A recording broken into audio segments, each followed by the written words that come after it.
وہ اپنی جوانی کے دور میں تھا۔ راتوں کو اپنے گھر کے قریب ہائی وے پر روزانہ 1 گھنٹہ بیٹھا کرتا تھا اور اس کے بعد گھر واپس لوٹ جاتا تھا۔ سب کو اس کی یہ عادت بہت عجیب سی لگتی تھی۔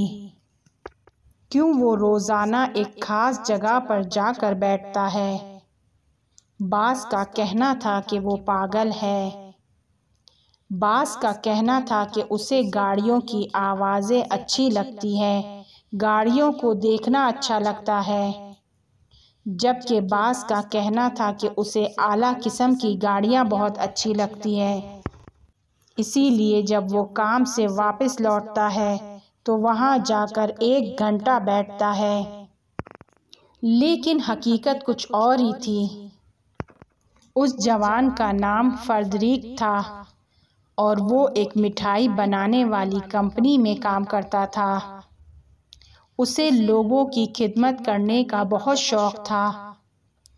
اس نے اس بارے میں بہت سوچا کہ وہ کیسے لوگوں کی خدمت کرے۔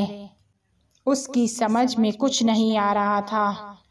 اس نے بہت سوچا لیکن اسے کچھ سمجھ نہ آیا کیونکہ اس کے پاس نہ تو وقت تھا اور نہ پیسے۔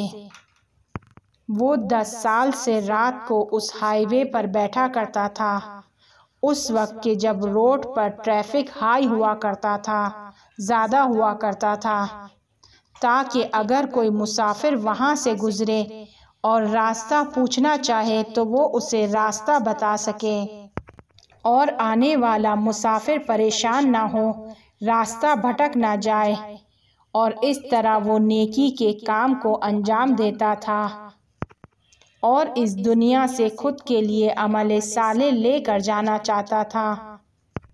اگر مسافروں میں سے کوئی امیر شخص ہوتا تھا تو وہ ایڈریس بتانے پر ہدیہ لیا کرتا تھا، اس سے کچھ پیسے لے لیا کرتا تھا اور ان پیسوں کو جمع کر کر اپنے پڑوس میں ایک بوڑھی خاتون کو کہ جس کا کوئی نہیں تھا اور ضرورت مند بھی تھی دے دیا کرتا تھا۔